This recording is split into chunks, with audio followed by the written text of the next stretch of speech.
కర్నూలు జిల్లా ఆలూరు మండలం పెద్దహూతూరు అనే చిన్న గ్రామం ఒక అరుదైన ఆధ్యాత్మిక సంప్రదాయానికి నిలయం. ఇక్కడ గ్రామ ప్రజలందరికీ ఆరాధ్య దైవం ఉచ్చీరప్ప తాత. ఈ గ్రామంలో ఎంత ధనవంతులైనా, ఎంత పెద్ద రైతులైనా ఒక నియమాన్ని మాత్రం ఖచ్చితంగా పాటిస్తారు. తాత ఆలయం ఎత్తును మించి ఎవరూ ఇల్లు నిర్మించరు. దానికి కారణం 100 ఏళ్ల క్రితం జరిగిన ఘటన అని పెద్దలు చెప్తారు. ఆలయాన్ని మించి మేడ కట్టిన ఓ భూస్వామి కుటుంబంలో అనుకోని సమస్యలు రావడంతో పాటు ఆర్థిక కష్టాలు ఎదురై గ్రామాన్ని విడిచిపెట్టాల్సి వచ్చిందనే విశ్వాసం ఇప్పటికీ ప్రజల్లో బలంగా ఉంది. అప్పటి నుంచి తాత గౌరవార్థం ఈ నియమం గ్రామ కట్టుబాటుగా మారింది. అందుకే పెద్దహూతూరును మేడలేని ఊరుగా పిలుస్తారు.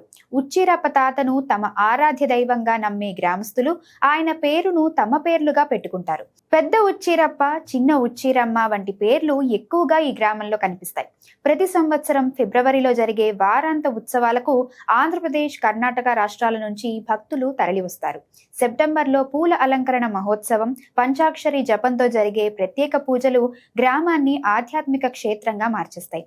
విశ్వాసం, సంప్రదాయం, గ్రామ ఐక్యత కలిసిన అరుదైన సంస్కృతి ఇక్కడ మనకు కనిపిస్తుంది.